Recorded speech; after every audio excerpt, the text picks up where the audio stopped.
Bonjour tout le monde.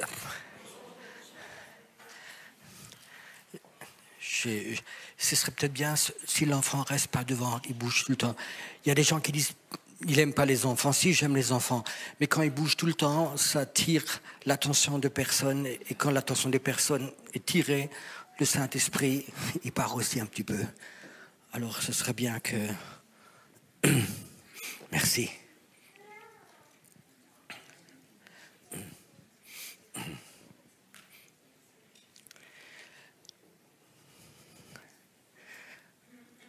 Est-ce que le Saint-Esprit veut faire des choses? J'aimerais bien qu'on chante un chant, on le fait beaucoup moins fort, il y avait beaucoup de joie, et c'est bien d'avoir la joie. Mais j'ai l'impression que le Saint-Esprit, il voudrait appeler des gens. Et qu'est-ce qu'il veut leur dire? Ce serait bien que vous pouvez faire l'enlever, ça me gêne ici. Merci.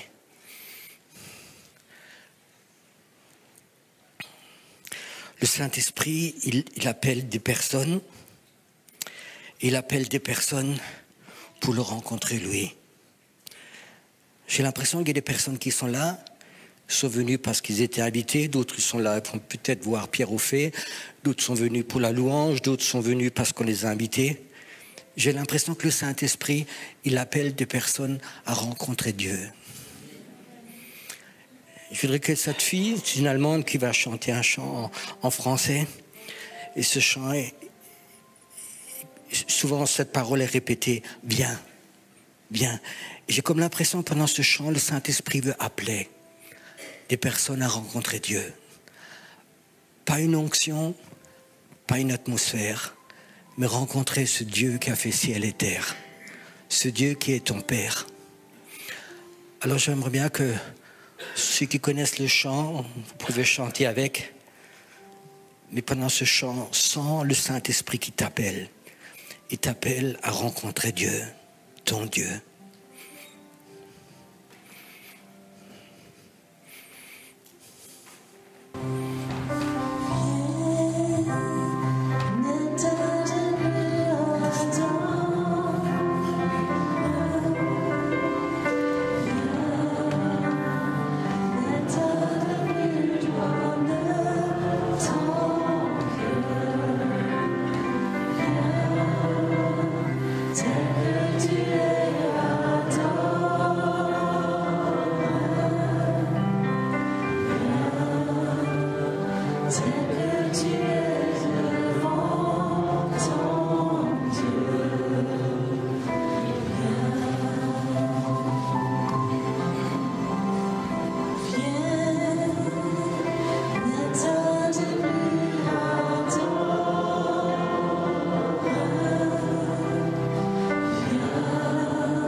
pas obligé de tourner en rond jusqu'à ce que le Seigneur revienne. Le Seigneur veut t'élever dans le monde spirituel à un autre niveau. Que tu puisses régner avec Jésus dans le monde invisible. C'est l'appel de Dieu que tu règnes. Les premières paroles que Dieu a dit à Adam et à Ève: vous allez régner sur tout ce qui est sur la terre. Tout ce qui est sous la terre, tout ce qui est dans l'eau, tout ce qui est dans l'air. Vous allez régner. Et spirituellement, nous les chrétiens, nous régnons sur toutes les forces démoniaques qui sont dans l'air, qui sont dans l'eau, qui sont sur la terre, qui sont sous la terre. Nous sommes appelés en esprit de régner. Pas de remplir les églises, mais de régner spirituellement. Amen. Merci.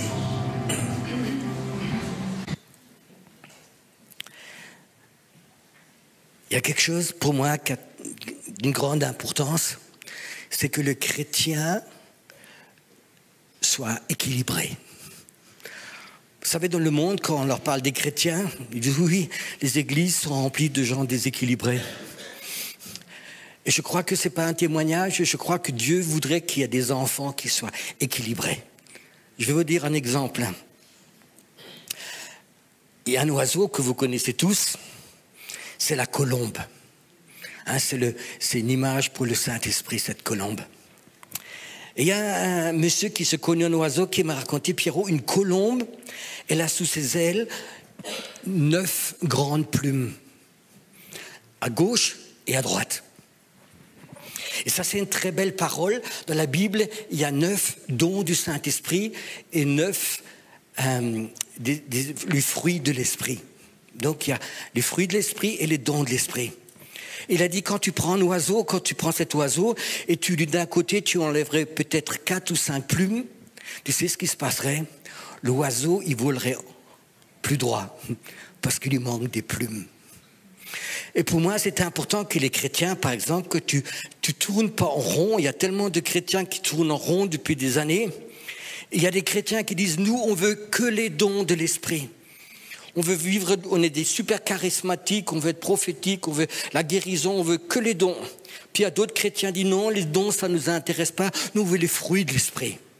Alors c'est des chrétiens qui essayent de devenir encore plus saints, encore très saints, alors que c'est des cadeaux de l'Esprit, et cherchent vraiment ces fruits de l'Esprit, et les autres cherchent les dons. Donc nous avons des chrétiens qui ne sont pas équilibrés, qui tournent en rond. Est-ce que tu n'en as pas marre de tourner en rond spirituellement depuis des années? Oui, on peut aller en cure d'âme, on peut avoir un mot prophétique, on va à une conférence, on sent l'onction, et tu tournes quand même en rond. Et je crois que c'est cet équilibre, et cet après-midi, je voudrais vous parler de cet équilibre pour les prophètes, pour les gens prophétiques. Les prophètes ou les gens prophétiques, pour qu'ils ne tournent pas rond, il y a 2 choses. Comme il y avait les dons, comme il y avait les dons de l'esprit et puis les fruits de l'esprit, le prophète, il y a l'esprit prophétique et puis il y a l'esprit de prière. Et tu ne peux pas les séparer. Il y a des gens, je vais te dire un exemple, tu peux travailler un don, c'est comme une salle de musculation, tu peux faire des muscles avec des poids tout le temps. Il y a des gens qui essayent d'avoir des dons et tout le temps avec les mêmes dons. Quand tu as un don prophétique, tu peux prophétiser en fin de compte toute la journée, tu peux faire venir des gens et tu peux prophétiser du lundi jusqu'à samedi, mais spirituellement tu restes en bas et tu tournes en rond. Pourquoi? Parce qu'il manque cet équilibre, ta vie de prière. Et le prophète et la vie de prière, il faut qu'ils aillent. Si tu les sépares, si tu prends plus de temps dans les dons, plus de temps dans le prophétique, plus à débloquer, plus à devenir un ministère prophétique, et tu ne passes pas ce temps dans la prière, tu vas tourner en rond, tu vas être déséquilibré et tu vas être un chrétien charismatique déséquilibré. Est-ce qu'il y en a beaucoup de ceux-là, vous les connaissez? S'il te plaît, ne te retourne pas pour regarder. Et ce n'est pas un témoignage, et j'ai l'impression que ce n'est pas comme ça qu'on va créer le royaume de Dieu avec des gens qui tournent en rond. Mais Dieu veut nous donner des visions pour arriver à un but de faire ce que Dieu veut faire. Donc le prophète, il y a des gens qui demandent toujours comment tu définis le prophète. Ma définition, je peux te la donner. Le prophète, c'est quelqu'un qui passe plus de temps avec Dieu qu'avec les hommes. Et si tu oublies ça, tu vas tomber dans un déséquilibre. Et tu vas te tromper, les gens vont te suivre, et c'est une catastrophe. Donc il faut passer ce temps avec Dieu, c'est-à-dire que je vais commencer par la prière. Des fois, j'aime un peu provoquer. Je suis français, c'est un peu... Ils n'aiment pas que je provoque, sûrement.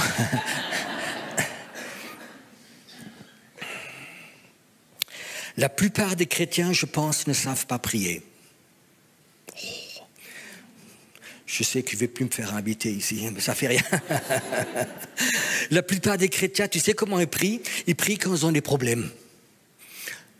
Mais je te dis une chose, même les incroyants, quand ils ont des grands problèmes, ils prient.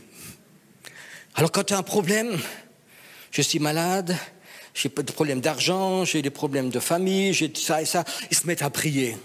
Mais ça, c'est vraiment l'école maternelle pour les chrétiens. Même les incroyants peuvent le faire.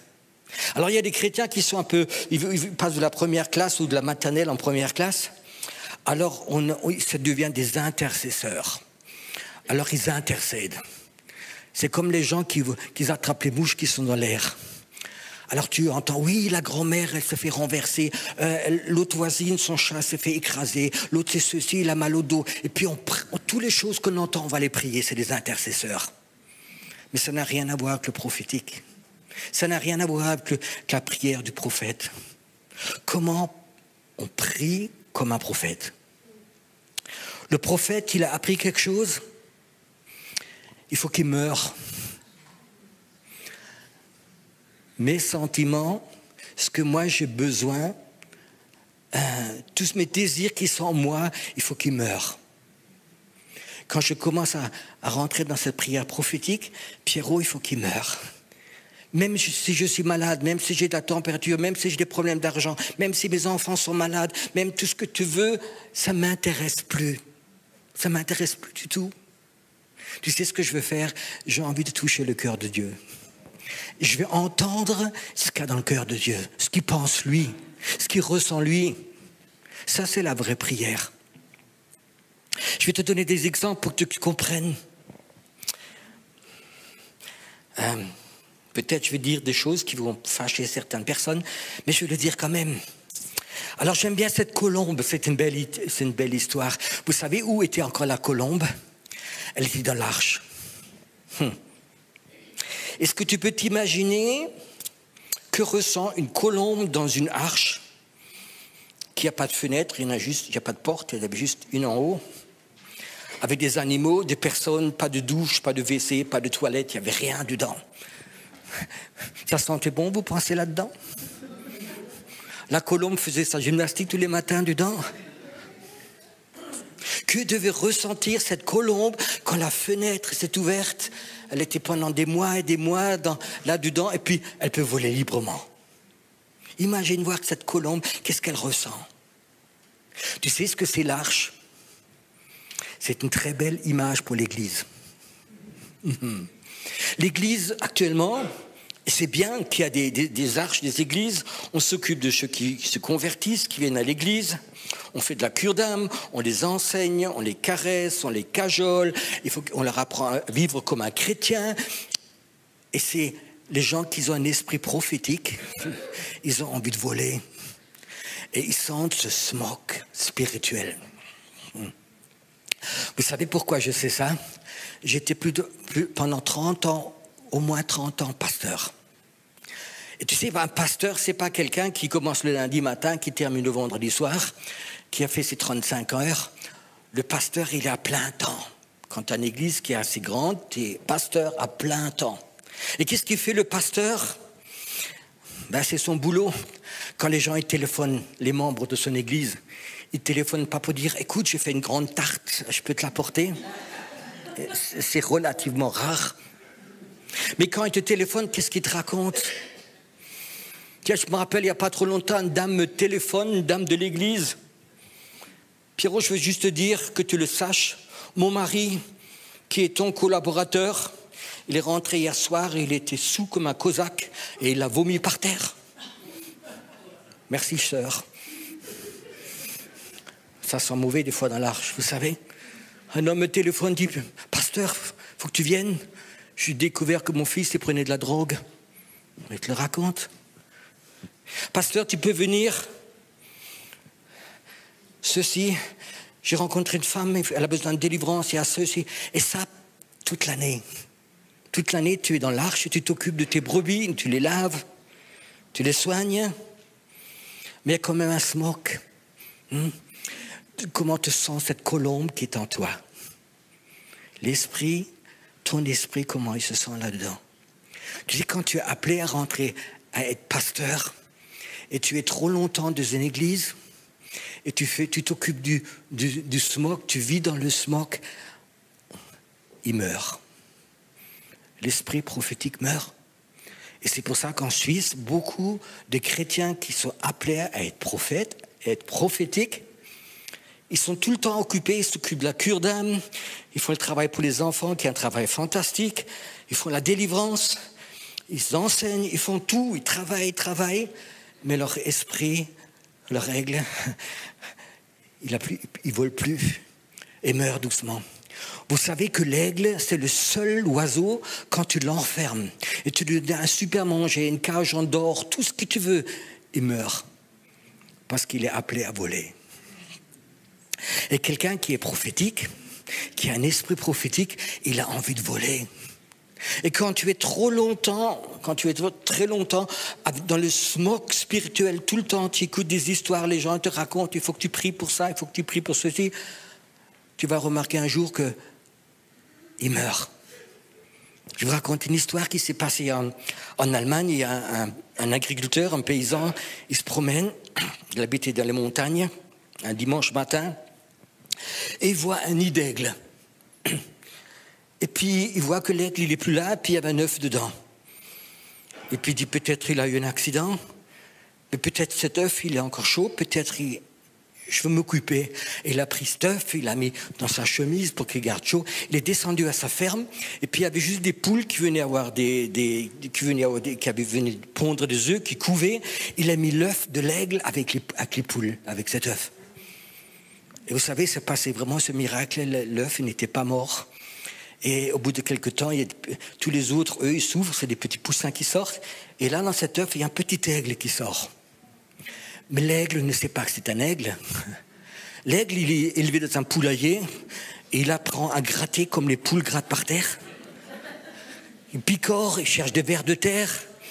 Il se promène toute la journée, il pense que c'est une poule. Et puis un jour, il était un peu plus grand. Et puis il y a un vrai aigle qui passe au-dessus du poulailler. Waouh! Et puis il regarde en haut comme ça. Il admire cet aigle qui vole. Puis le poulet qui était à côté de lui dit, ah, ça c'est pas notre ligue, hein. C'est pas notre niveau. Et l'aigle dit, oui, c'est vrai. Et l'aigle, quelques mois après, il meurt. Et il n'a jamais découvert que c'est un aigle. Il y en a beaucoup comme ça ici. Tu auras une belle prédication de ton pasteur. La sœur était fidèle. Elle a mis du pot de fleurs tous les dimanches à l'église. Mais la sœur était appelée de Dieu à être un aigle, à voler. Elle ne l'a pas su, personne ne lui a rien dit. Elle était toujours avec les autres poules ensemble. Mon ministère, c'est d'appeler des aigles. Mon ministère, c'est pas aller dans les poulaillers et d'apporter des grains, mais c'est d'appeler les aigles. Cet esprit d'aigle qui est en toi. Et c'est un esprit d'aigle, tu vas le découvrir, pas parce qu'un prophète pose les mains, dit tu as un prophète, mais tu vas le découvrir dans la prière. Tu vas le découvrir dans la prière. C'est plus pour toi, c'est plus pour ta famille, c'est plus pour tes enfants, c'est plus pour ta santé, c'est plus pour le voisin, c'est plus pour les problèmes que tu as entendus dans l'arche. Tu es tout seul devant Dieu. Et ton petit aigle, il s'envole et touche le cœur de Dieu. Et tu sais quoi? Là, il y a la nourriture pour l'aigle. c'est rare que dimanche matin, on distribue de la nourriture pour les aigles. On distribue de la nourriture pour les poules. Est-ce que vous pensez que c'est vrai? Oui. Est-ce que vous avez envie de cette nourriture d'aigle? Oui. Moi, je suis là pour vous réveiller, pour peut-être libérer le Saint-Esprit qui appelle. Mais toi, tu as cette capacité de t'envoler de toi. Vous savez, des fois, j'ai envie de fuir de moi-même. Vous connaissez ça? On n'est pas parfait. En dehors de Jésus, il n'y a personne qui est parfait. Et des fois, on a envie de fuir de soi, de ces problèmes qui sont en toi, de fuir. Ton aigle, il s'envole, il va dans la présence de Dieu. Le Saint-Esprit te soutient à ton vol et tu arrives dans le cœur de Dieu. Cette nuit, je n'ai pas beaucoup dormi, mais l'esprit de prière était là. En esprit, j'étais souvent sur ce Jura, qui est une des régions, je veux dire, où il y a le plus de sorcellerie. Et je sentais vraiment ce combat qui était là. Et je vais vous dire juste une phrase que Dieu m'a dit vous dire. Elle m'a surpris, elle m'a choqué. Mais je vais vous la répéter quand même. Vous savez ce que Dieu m'a dit? Pierrot dit aux chrétiens d'arrêter de parler en mal de la franc-maçonnerie. Arrêtez de dire du mal des francs-maçons. J'ai dit, Seigneur, je ne comprends pas.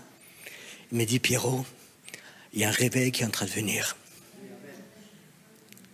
Et comme j'ai appelé Paul, qui était un antichrist, je vais appeler beaucoup de gens dans la franc-maçonnerie. Je vais les appeler.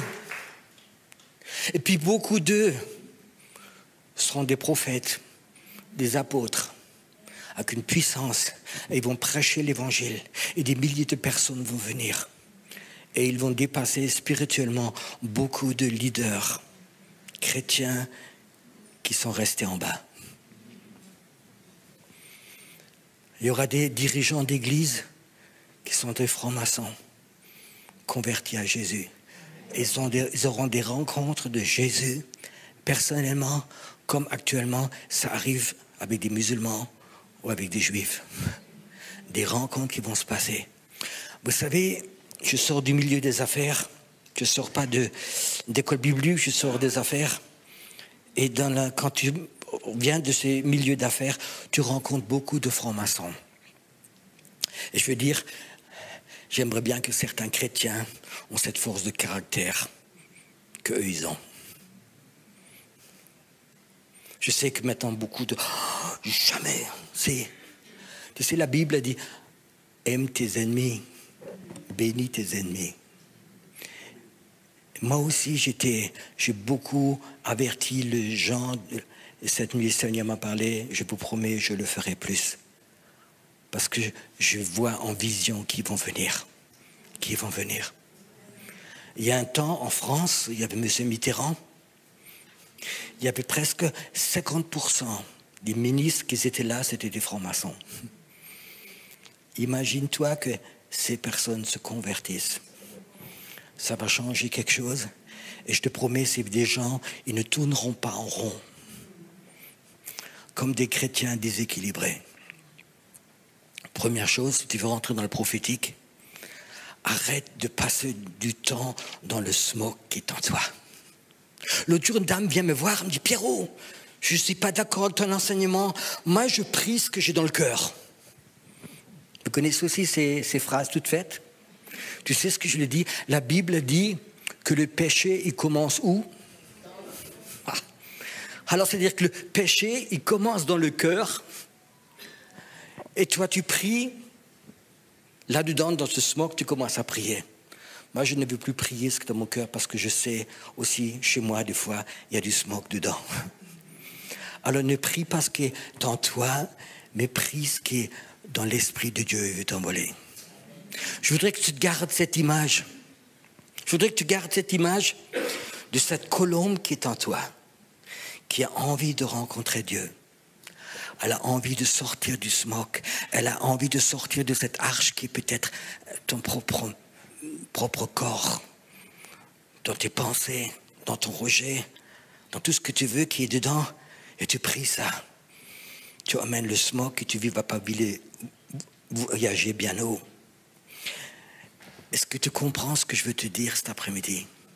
Est-ce que tu as envie des fois de sortir de toi, de tes pensées, de ta théologie, que tu sois protestant ou catholique ou baptiste ou pentecôtiste, ça n'a aucune importance. C'est rencontrer ton Dieu. Sortir, rencontrer ton Dieu. Tu sais, c'est des moments magnifiques où j'arrive à quitter ce smog qui est là et je vois cette colombe, l'esprit qui est en moi, rencontrer le cœur de Dieu et repose sur le cœur de Dieu. Des fois, il y a 3 minutes qui suffisent. 3 minutes et tes batteries sont rechargées. Tout le stress, tous les soucis, tout ça, c'est parti parce que tu as rencontré le cœur de Dieu. Ça, c'est une dimension de prière que la plupart des chrétiens n'ont jamais entendu, n'ont jamais fait, parce que tout se passe au niveau de là, au niveau des sentiments. C'est rentrer dans cette dimension. Et quand tu rentres dans cette dimension et tu touches le cœur de Dieu, et toi, tes sentiments, tout ça, c'est mort, tes idées sont mortes, tout est parti. Tu ressens que ce que ressent Dieu. Alors Dieu veut te montrer un morceau de son cœur pour ta vie, pour toi. Il est capable de te montrer comme lui, il voit les personnes. Comme lui, il voit tes voisins. Comme lui, il voit tes ennemis. Comme lui, il voit les gens qui te critiquent. Les gens qui te maudissent. Tu les vois comme lui les voit. Tu sais ce qui se passe à ce moment-là? Tu es capable de voler au-dessus d'eux. Tu n'es pas à leur niveau. Tu voles au-dessus d'eux. Et c'est là que tu gagnes la guerre. J'ai lu le jour un reportage. Il y a eu une guerre, je ne sais plus si c'est 20 ou 30 ans, en Yougoslavie. Et la Yougoslavie, des journalistes écrivaient qu'ils avaient une des plus grandes armées d'Europe. Au niveau des chars, des avions, des soldats. C'était vraiment une grande armée qui était là. Puis il y a eu cette fameuse guerre où après les pays se sont scindés. Et puis les Américains ont décidé, parce qu'à cause de ce génocide, des choses-là, de venir attaquer la Yougoslavie. Et tout le monde a dit ça va faire des carnages, ça va faire des semaines et des semaines. Le contraire s'est passé en 3 jours. L'armée de la Yougoslavie a déclaré un drapeau blanc, on a perdu. Ils ont tout abandonné. Et après, c'était marqué pourquoi. Vous savez pourquoi? Parce qu'on a découvert que les avions des Américains volaient plus haut que les avions des Yougoslaves. Tu sais, quand un avion vole à 8000 mètres et puis l'autre qui vole à 10 000 mètres, c'est facile de le descendre. Vous savez, tu regardes en bas et puis celui-là qui est en bas, il n'a pas beaucoup de chance de s'évader. Qu'est-ce que je veux dire par ça? Si toi, tu as appris à voler haut, tu vas voir tes ennemis d'en haut. Si tu passes à leur niveau, ça va être la guerre, tout le temps. Si toi, tu maudis la sorcière qui habite dans ton village, elle va te maudire. Ça va faire peng, peng, peng, peng. Si ton esprit monte plus haut, et tu rentres dans le cœur de Dieu, tu vas voir cette sorcière, tu vas tirer d'en haut sur elle l'amour de Dieu, l'appel de Dieu, la main de Dieu, l'amour de Dieu. Et vous allez voir, il y a plein de ces gens qui sont dans la sorcellerie, qui sont dans autre chose, ils vont venir à Dieu, parce que quelque chose d'en haut les a touchés. Alléluia. Quand tu veux rentrer dans le prophétique, n'oublie pas cette prière. Pas intercéder pour le monde entier, mais prie ce que Dieu met sur ton cœur. Tu sais, si une prière vient de Dieu, si Dieu me dit, prie pour cette âme, prie pour cette chose, prie pour cette ville, prie pour cette chose, je prie pendant 1 minute pour cette chose, c'est plus puissant que de prier 2 heures. C'est comme l'aveugle qui essaie d'abattre un arbre, tu sais, dans la prière. Et c'est important qu'on monte spirituellement à ce niveau. Il faut faire attention avec ces gens qui disent « je prie ce qui est dans mon cœur ». Tu sais, ton cœur, ton intelligence est convertie. Ton caractère est converti. Il sait ce qui est bon, ce qui est mal. Donc, par exemple, si tu es chrétien et ton voisin t'embête, tu ne veux pas dire « Seigneur, je prie pour que tu me donnes une Kalachnikov pour que je la batte ». Tu pries pas comme ça parce que tu es chrétien. « Seigneur, cette sorcellerie, cette sorcière-là en bas, qui maudit les enfants, qui fait toutes ces choses horribles, qui fait des offrandes, envoie-lui un cancer pour qu'elle disparaisse vite. » Ça, c'est des prières que tu trouves dans l'Ancien Testament, mais pas dans le Nouveau Testament. Commence à bénir ceux qui te maudissent quand Dieu te le montre. Et je crois que c'est tellement important que notre esprit, il monte à une certaine altitude. Arrêtez d'être toujours en bas. Arrêtez de prier devant le mur de lamentation. Arrêtez toujours de prier et de demander de l'aide. Prie pour moi, je me sens mal.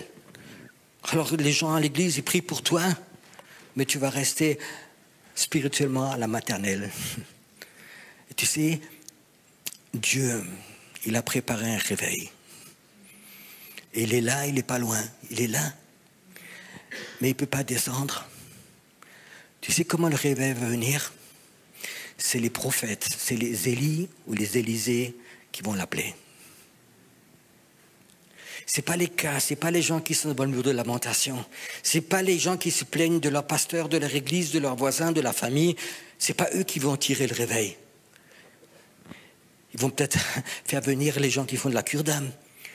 Mais c'est les Élie et les Élisée qui vont vraiment tirer ce réveil en bas. Parce que le réveil, tu sais où il est? Il est dans le cœur de Dieu. Le réveil est dans le cœur de Dieu et Dieu voudrait le donner. Mais il ne voudrait pas que ce soit un réveil de la cure d'âme. Il ne veut pas que ce soit un réveil pour les gens qui tournent en rond. Parce qu'on va tourner en rond comme le peuple d'Israël 40 ans, jusqu'à ce qu'il n'y avait plus personne. Ce n'était pas le plan de Dieu.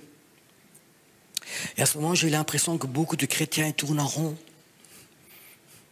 Et je crois que Dieu, il cherche des Élie, des Élisées, qui ont double ration.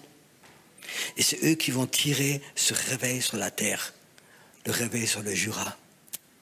Et tu sais, quand ces Élis se lèveront, ils vont être capables de briser les prêtres Baal qui ont empêché la pluie de tomber. Et Dieu va appeler des hommes et des femmes qui ont cette puissance d'Élie. Ils vont être capables de monter spirituellement dans les endroits les plus hauts dans le Jura et de dire stop. Esprit de sorcellerie, esprit de divination, esprit de mort, esprit de mammon, stop. Tu ne vas pas freiner le réveil. Il va venir. Je te dis stop. Et tu vois une autorité contre ces prêtres Baal qui sont là. Cette nuit, j'ai vu des choses. J'ai dit, Seigneur, pourquoi c'est tellement spirituellement, il y a tellement de smoke dans ce Jura. Il m'a montré des choses quand même, je vais le dire à quelques-uns. Il m'a dit, tu vois, il y a des portes. La sorcellerie, l'esprit de sorcellerie ne peut pas rentrer et sortir comme il veut, mais il y a des portes spirituelles. Il m'a montré qu'il y a des portes spirituelles entre la France et le Jura suisse. Et c'est des portes que la sorcellerie qui est en France peut venir la nuit d'un endroit à l'autre, d'un village à l'autre. Il y a des portes qui sont là, c'est un aller-retour. Où sont les prophètes qui ont évolué? Le Seigneur leur montre ces portes.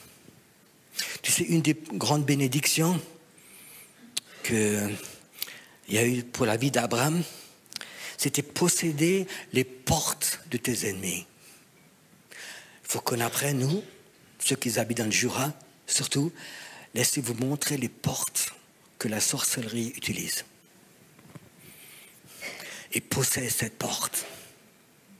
Des fois, ça va peut-être durer quelques jours, quelques semaines, mais tu vas posséder une porte, un endroit spirituel où il y a des offrandes qui sont te faites, c'est des portes spirituelles où tu te mets dedans, dis Seigneur, je veux posséder cette porte.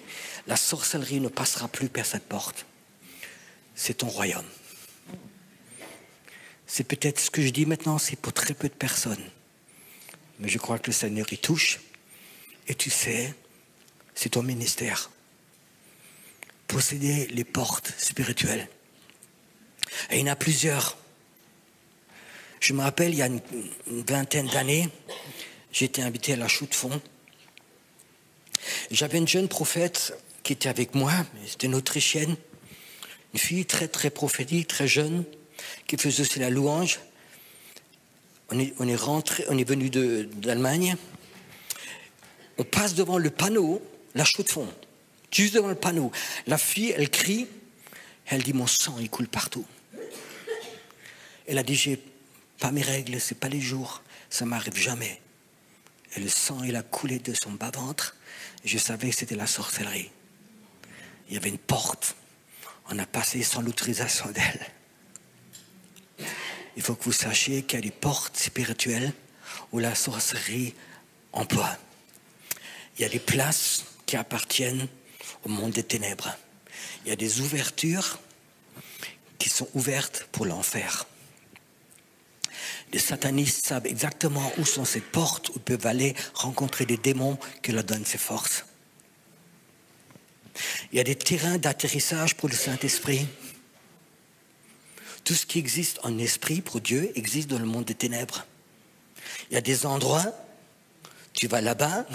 Moi, je connais 2-3 endroits. Quand j'ai envie d'avoir vraiment une rencontre avec Dieu, souvent je vais à certains endroits. Je sais, c'est une place qui a été libérée. Des gens peut-être autrement que moi, ils sont venus prier.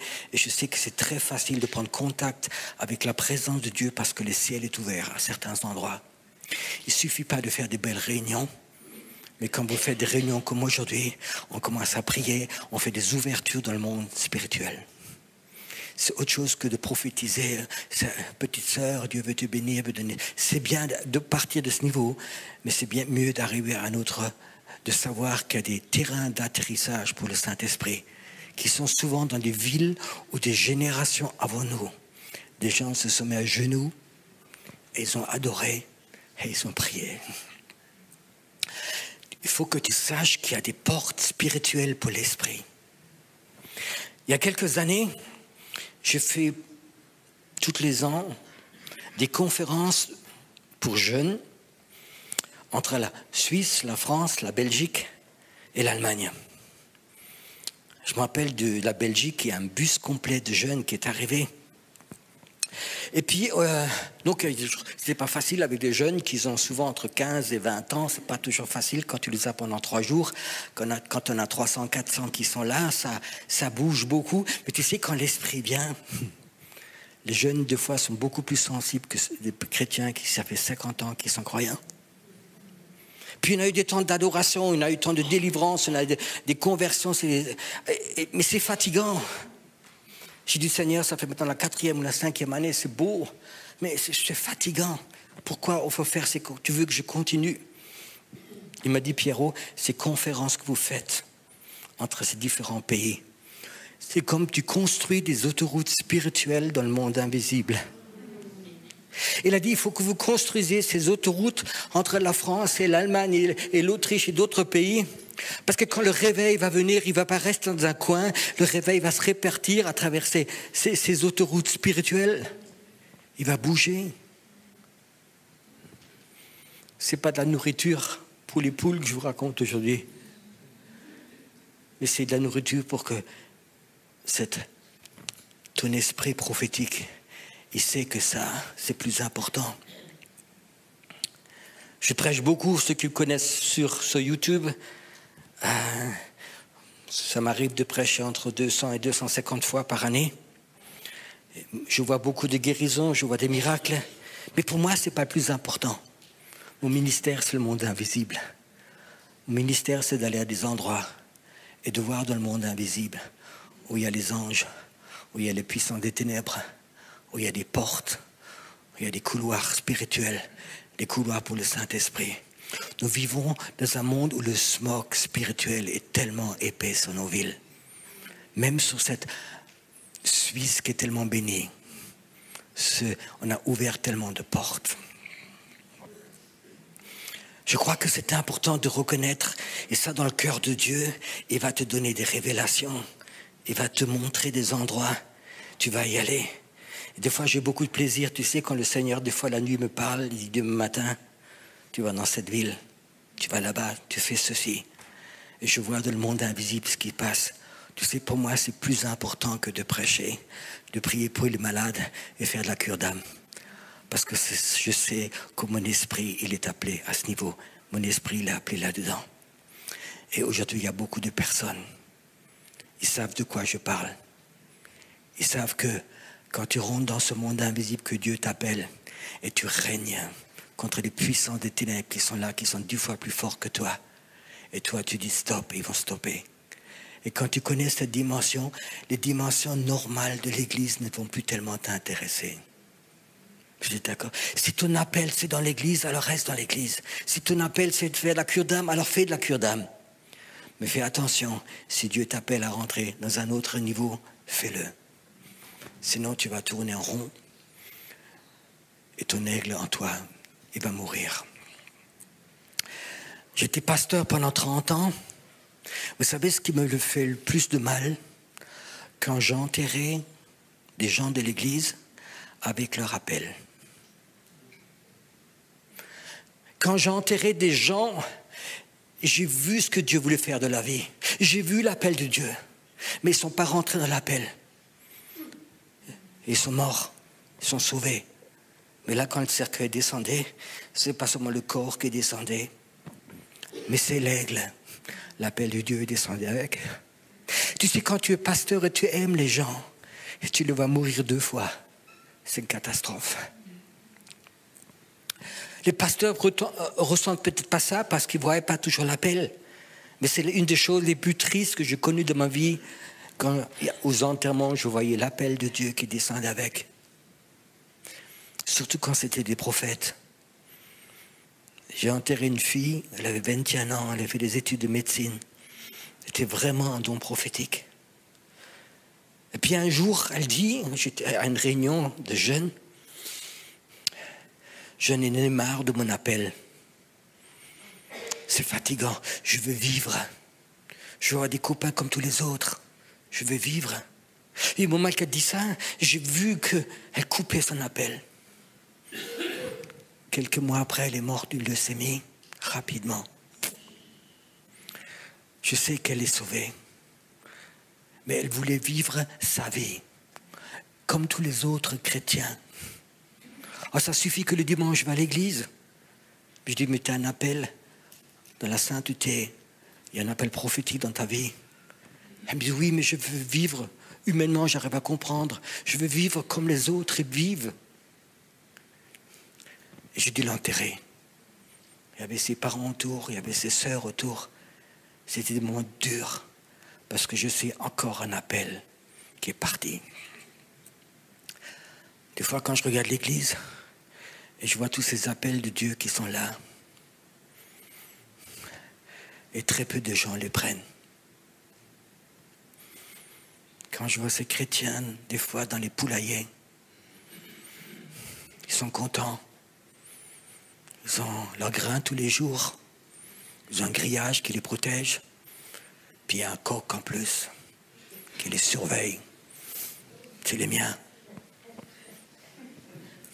Ils ne veulent pas que les aigles rentrent. Ils ont peur qu'ils s'envolent.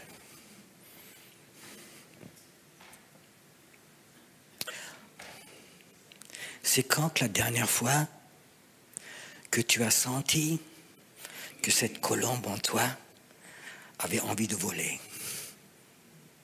C'est quand la dernière fois tu as senti de la prière, arrête de prier comme tu pries, reste dans la présence de Dieu, c'est comme, waouh, Dieu t'appelle. Mais peut-être le temps, peut-être tu as entendu de quelqu'un qui dit, oui, c'est dangereux le prophétique, c'est dangereux, vis dans la sainteté, vis avec Dieu, lis la Bible, ça suffit. Puis tu as pris ton oiseau et tu l'as remis dedans.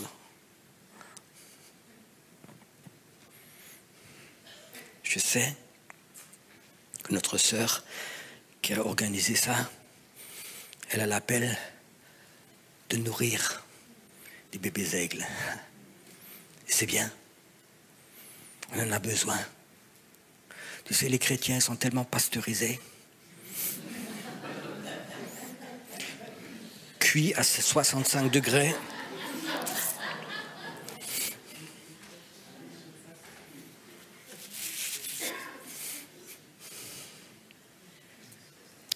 J'aimerais bien faire avec vous une expérience, si vous êtes d'accord. Est-ce que tu sens encore l'appel de Dieu, le cœur de Dieu qui t'appelle, qui ton intérieur vient me voir? Est-ce que cet appel de rencontrer ton Dieu face à face est encore là? Où tout est bien organisé, structuré, d'une façon chrétienne, ta vie est remplie de programmes chrétiens? Est-ce qu'en toi, il y a quelque chose qui est encore là, qui est vivant, qui a envie de rencontrer Dieu? Rencontrer Dieu, allez, qui t'amène dans un autre niveau spirituel. Alors, des choses qui peuvent être dangereuses, qui peuvent te faire peur. Mais est-ce que tu as envie de voler à cette altitude? Ou est-ce que tu veux rester à des pâquerettes devant le mur de lamentation? Tu sais, maintenant, les Juifs, ils emmènent des fois même des chaises pour s'asseoir parce qu'ils sont fatigués.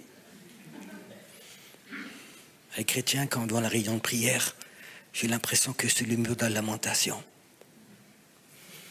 Quand j'étais tout jeune chrétien, j'ai fait une rencontre avec... J'étais pas chrétien, j'ai fait une rencontre avec Jésus dans une cellule de prison. J'ai rencontré le Seigneur et j'ai brûlé. Puis j'ai trouvé une petite église et j'ai fait tout ce qu'on pouvait faire à l'église. Dans toutes les réunions. Je faisais tout, j'étais prêt. S'il m'aurait demandé le pasteur de faire les WC, je refais les WC par amour pour le Seigneur. J'aurais tout fait. Mais une chose, je n'ai jamais pris plaisir, c'était les réunions de prière. Je suis allé et j'ai vu toute la misère que les gens priaient. Je sais que je suis rentré, je dis à ma femme, écoute, je vais pour l'évangélisation, je vais pour ça, je vais partout, mais pas pour la prière. J'ai une révélation, la prière, c'est pas fait pour moi, c'est sûrement fait pour les femmes. J'étais persuadé, moi je travaille, je prêche l'évangile, je prie pour les malades, mais la prière, ça c'est sûrement pour les femmes, c'est pas moi. 10 ans après, le Seigneur il m'appelle, il me dit Pierrot, je voudrais que tu crées une armée de prière. J'ai dit Seigneur, tu peux tout me demander, tu le sais, mais ça c'est pas pour moi. Seigneur, tu sais, je n'ai même pas lu un livre parce que ça ne m'intéresse pas. Moi, je suis quelqu'un d'actif, je veux évangéliser, je veux faire mes prières, ce n'est pas pour moi. Le Seigneur, il a continué. J'ai dit, Seigneur, je ne comprends pas pourquoi tu m'appelles, j'y connais rien. Il m'a dit, c'est pour ça que je t'appelle. Et c'était le seul argument qui m'a convaincu, parce que je ne savais rien. J'ai créé une armée de prière. Puis brusquement, quand j'ai invité les gens à la prière, où je faisais des séminaires sur la prière, des fois, il y a des centaines de personnes qui venaient. Et j'avais aucune notion que de rencontrer Dieu. Un jour, j'étais à Munich et j'ai fait un séminaire sur la guérison. J'en ai fait beaucoup. C'était dans un hôtel, il y avait une grande salle, c'était rempli. C'est un thème qui intéresse beaucoup de gens. Et je commence mon séminaire, je parle une demi-heure sur la guérison. Et le Seigneur dit, top, arrête-toi. Je me suis arrêté et dit, commence à prêcher sur maman, sur l'esprit de maman. Ça colle pas, tu sais. Je dis, Seigneur, j'ai jamais prêché sur maman, j'ai aucune idée, je sais pas. Il dit, commence. J'ai arrêté mon plein séminaire, j'ai arrêté et j'ai parlé sur l'esprit de maman. Et puis les gens, c'est comme leurs oreilles s'ouvraient. Wow, c'est comme une lumière se mettait dans la salle. Tout le monde écoutait. Je continuais à parler. Et puis, ça a duré 5 minutes. Et je dis, on va se lever, on va prier contre l'esprit de maman dans cette ville.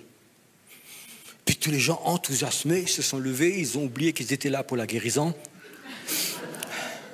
On a brisé cette puissance de mammon sur la ville. Waouh! Et le Seigneur dit maintenant, c'est bon, continue ton séminaire. Bon, les gens, ils ont l'habitude un peu. Et j'ai fait mon séminaire. 2 jours après, ma secrétaire vient, me dit Pierrot, regarde voir ce qui vient le courrier ce matin. Elle me donne une lettre, j'ouvre, il y avait un chèque de 50 000 euros. 50 000 euros, une personne que je ne connaissais pas. Et j'ai dit à la secrétaire, je suis sûr, je prophétise, c'est de la ville de Munich. Elle me dit oui, comment tu sais ça? Le Seigneur m'a dit, tu vois, ça c'est le résultat de cette prière.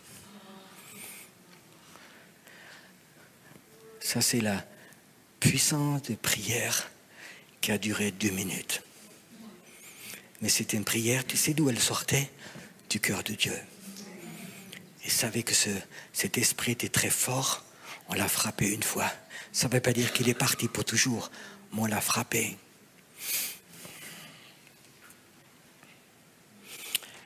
J'ai lu les informations, ça s'est passé il y a 6 semaines, à peu près, 7 semaines, 8 semaines, en Allemagne. C'est une information qui a choqué tout le pays. 3 jeunes filles, je crois 13, 14 et 15 ans, ont fait rendez-vous. Et quelque part près de Stuttgart, il y a de la forêt une grande tour. Ils se montaient sur la tour, tout en haut, et puis ils se sont donné les mains, et puis se sont suicidés. 3 jeunes filles. Ping, mortes. La première réflexe était, Seigneur, qu'est-ce que doivent ressentir leurs parents? 3 copines, qui étaient dans la même classe, ont sauté ensemble. Et après, les journalistes sont venus, ils ont fait une enquête. Ils ont découvert que dans l'année avant, 29 personnes se sont suicidées de cette tour. Ils sont sautés. Ils ont fermé la tour. Ils ont mis un grand barbelé autour. Ce n'est pas un barbelé qu'il fallait faire. C'est l'esprit de mort qui était là-bas, qui a appelé les gens.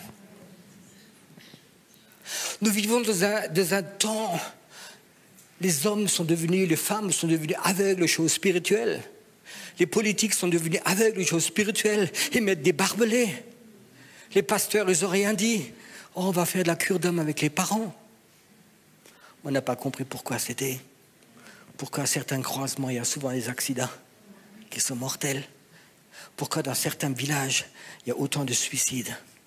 Pourquoi dans certains milieux, il y a tellement de couples chrétiens qui se divorcent ou qui meurent d'un cancer ou d'autres choses. Parce que nous dormons.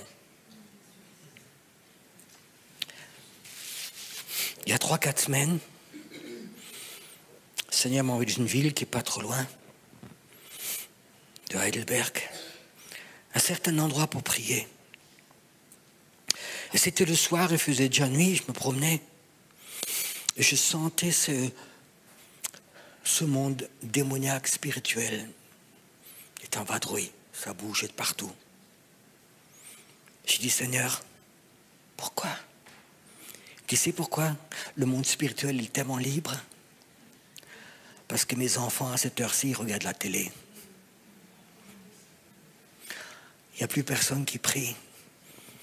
Les chrétiens ne se réunissent plus à 2-3. On commence à prier pour notre ville. On commence à prier que ces forces démoniaques perdent la puissance. Qu'il y ait une nouvelle autorité qui vienne sur nous. Que les Élis se réveillent. Que les Élysées, ils prennent une double onction pour libérer la ville. Quand le Seigneur m'a parlé, il m'a dit, c'est pourquoi ces forces démoniaques bougent comme ça? Parce que mes enfants, ils regardent la télé, ils regardent des films, et plus personne prie dans cette ville. Le dimanche, ils vont à l'église, beaucoup encore, mais les gens ne prient plus. Et j'ai senti cette tristesse. J'ai senti cette tristesse du Seigneur. Ses enfants dorment. Vous savez, quand j'ai senti ça, j'avais envie de revenir. J'avais envie de venir aussi ici. Parce que je sais que Dieu appelle. Dieu, il appelle une armée de prières prophétiques. Des gens qui se lèvent. Peut-être tu diras, mais pourquoi moi, il n'y a rien d'extraordinaire en moi? C'est ce que j'ai répondu au Seigneur. C'est ce que Moïse il a répondu. Seigneur, je ne peux pas. Je ne sais pas. Tu sais, quand Dieu il pose sa main sur quelqu'un, moi je dis, Seigneur, je ne sais pas prier et je ne sais pas prêcher. Je n'ai fait aucune école biblique. Je ne sais pas prêcher, je n'ai pas de prédication. C'est ce que le Seigneur a dit. Ce n'est pas savoir une prédication, c'est que la main de Dieu est posée sur quelqu'un. Quand tu pries, est-ce que la main de Dieu est posée sur toi ou c'est son smoke qui sort? Je sais que je suis dur des fois, mais arrête quand tu pries que le smoke qui sort de toi, ça fortifie le monde spirituel occulte. Il rigole de toi. Il se moque de toi. L'esprit qui contrôle là où tu habites, quand tu commences devant le mur de lamentation, il se moque de toi. Il rigole de toi. Vous les chrétiens sans force. Mais la petite grand-mère, même si elle a 85 ans, la main de Dieu la touche. Elle se lève. Elle part dans le monde invisible. Il y a des géants qui vont disparaître. Est-ce que tu veux voir que des géants dans le monde invisible disparaissent parce que toi, tu pries? Le pasteur Peter Schmidt, le papa, que certains de vous ont connu, il est chez le Seigneur, il m'a raconté, il a dit, Pierrot, tu sais ce qui a libéré mon ministère? Il a dit, j'étais jeune croyant, et puis j'ai un rêve la nuit. Et dans le rêve, je se promène dans la ville de Mulhouse, et il voit 3 grandes figures démoniaques qui faisaient au moins 3 mètres, 3 mètres 50, qui le suivaient, ils marchaient derrière lui. Alors dans le rêve, il a marché plus vite, et cette figure, cette force de main, marchait aussi plus vite. Puis il a commencé à courir, et puis ces démons commençaient à courir derrière lui. Il courait de toutes ses forces, et puis ces forces démoniaques le suivaient partout. Il a dit dans le rêve, j'avais une panique. Il courait à travers la ville, et puis brusquement, il est rentré dans une impasse. Il y avait un mur devant. Il ne pouvait plus faire demi-tour. Et d'un coup, dans le rêve, il s'est retourné, il a dit, force démoniaque, au nom de Jésus, je vous prise. Puis ça fait, pouf, ils sont partis. Il a dit, cet instant, je savais le pouvoir spirituel qui est en moi. Il est en toi. Quand Dieu t'appelle, quand il met la main sur toi. Est-ce que tu en es?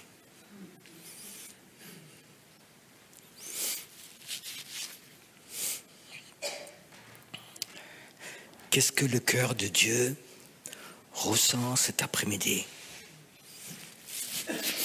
Je ne vais pas prophétiser, le don prophétique, mais cet après-midi, je voudrais demander, Seigneur, dans ton cœur, qu'est-ce que tu as? Qu'est-ce que tu as pour le Jura? Qu'est-ce que toi tu ressens?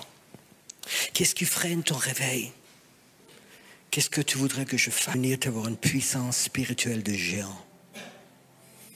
Et des gens qui pensent souvent être des géants spirituels, c'est souvent de la gonflette. Ils t'appellent. Il y en a qui sont là. Dieu touche ta bouche maintenant. Il touche tes lèvres. Et le Seigneur a dit, il y a des jours, tu ne pourras plus parler. Tu ne prendras pas de visite. Tu n'accueilleras personne chez toi parce que tu sais que tu ne peux plus parler. Jusqu'à ce que l'esprit prophétique tombe sur toi. Et Dieu va te lever dans le monde invisible, tu vas prophétiser. Et le feu, il va sortir de toi. Il y a des jours où tu ne parleras plus. Tu n'auras même pas envie de sortir, dire bonjour à ton voisin. Tu sens que tu restes dans la présence de Dieu. Et brusquement, cette onction de feu va tomber sur toi. C'est là. Le feu de la sainteté, de la présence de Dieu. Il n'y a plus de paroles inutiles qui sortira de ta bouche.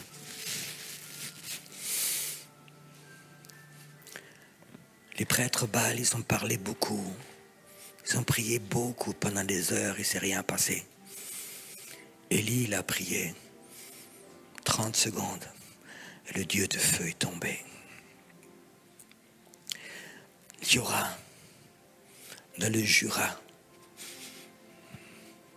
là où il y a ces portes spirituelles, là où il y a ces terrains d'atterrissage démoniaques, dans le Jura, il y aura des hommes et des femmes de Dieu prophétiques qui vont se lever. Ils vont prendre possession de leur endroit où ils habitent. Ils vont découvrir ces portes spirituelles et ils vont prendre possession. Et ils prépareront le réveil. C'est là. Peut-être tu ne vas jamais être connu. Tu ne vas jamais être une grande femme de Dieu ou un homme de Dieu ici, en Suisse. Mais le jour où tu arriveras là en haut chez lui, tu verras cette gloire qui sera posée sur toi, que le Seigneur va mettre sur toi. Il y a des manteaux prophétiques dans cette salle. Waouh! Dieu touche différemment. Je dis encore une fois, il y a des gens qui sentent maintenant que la bouche, leurs lèvres soient touchées.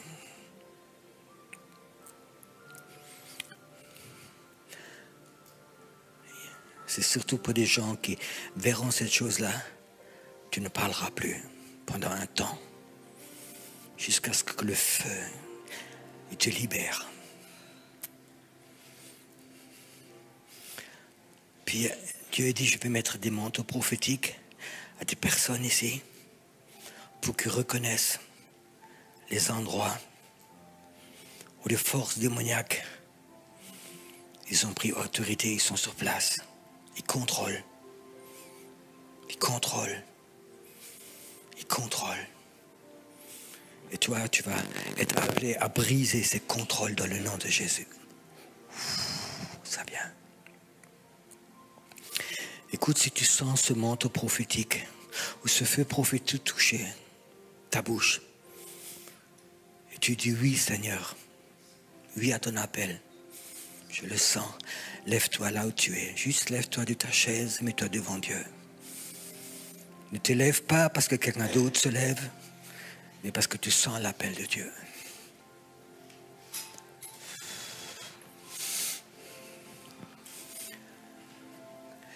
Le Seigneur dit, je ne tolérerai plus que ces forces démoniaques essayent de te rendre malade, ton cœur malade. Il y a une nouvelle force qui va rentrer en toi. C'est comme le système immunitaire de ton cœur va être protégé. Tu ne mouriras pas de crise cardiaque ou de ces choses-là. C'est fini. Même la peur ne viendra plus. Seigneur, merci pour que ces hommes et ces femmes que tu appelles. Seigneur, merci pour ces Élis qui sont là. Pour ces Élis que tu as appelés. Ça fait longtemps. Mais l'œuf s'est ouvert. Et cet aigle, il va voler. Waouh! Un papa aigle qui va voler. Seigneur, que tu touches maintenant. Seigneur, que là où il a tellement ressenti cet esprit de mort, qui va proclamer la vie de Dieu. Dans ta vie, tu as souvent senti cet esprit de mort sur des gens ou à des endroits ou dans des lieux. Le Seigneur te dit, tu vas proclamer la vie de Dieu, la puissance de Dieu dans le monde invisible. Et tu vas voir cette mort, elle va partir. Tu as vu cette mort dans ta famille, tu as vu cette mort des gens qui étaient prêts, tu as vu. Mais le Seigneur dit, c'était une préparation. Je t'appelle à appeler l'esprit de vie. Et c'est lui qui va combattre cette mort. C'est un temps nouveau, Seigneur, que maintenant que tu appelles ces intercesseurs dans l'ombre, tu vas les appeler. Seigneur, merci qu'elle va tuer des Goliaths. Elle va les voir. C'est l'onction de prière en elle qui va tuer des Goliaths. Merci Seigneur que la fatigue qui est des fois venue sur tes hommes de Dieu, maintenant soit qu'elle parte. Que ce feu soit vraiment fort là où il est.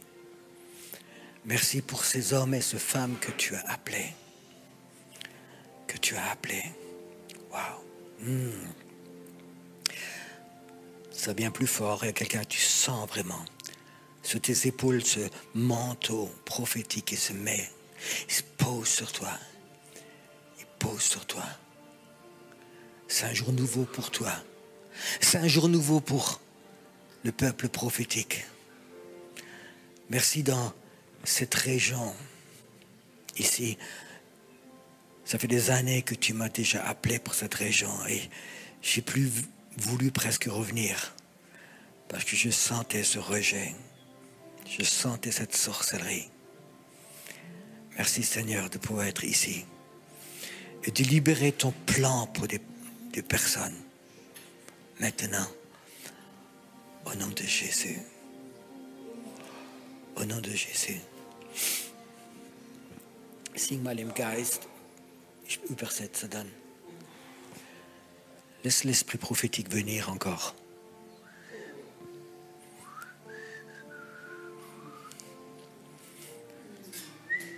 Sing.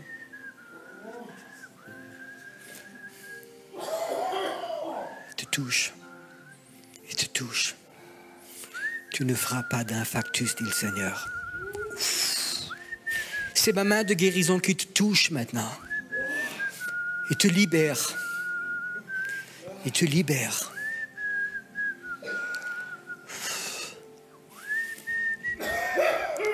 Dans ce sifflement, tu vas entendre la voix de Dieu qui te touche. Il te touche. Les esprits de peur qui sont venus souvent la nuit dans ta chambre, ils sont brisés.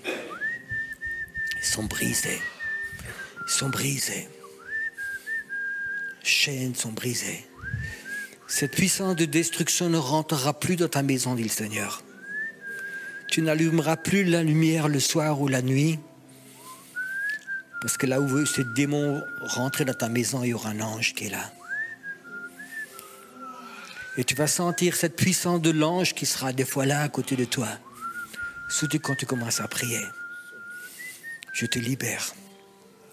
Je te libère de l'oppression, dit le Seigneur, et je t'appelle à rentrer. Cet esprit prophétique, c'est maintenant le temps. Inspire, voir fort. C'est comme un souffle chaud qui passe à travers tes poumons. Le roi de Dieu qui te guérit, il est là. Ce roi de Dieu qui te libère, il est là. Ce roi de Dieu.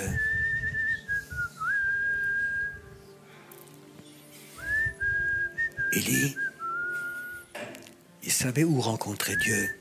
Pas dans la tempête, pas dans le tremblement de terre.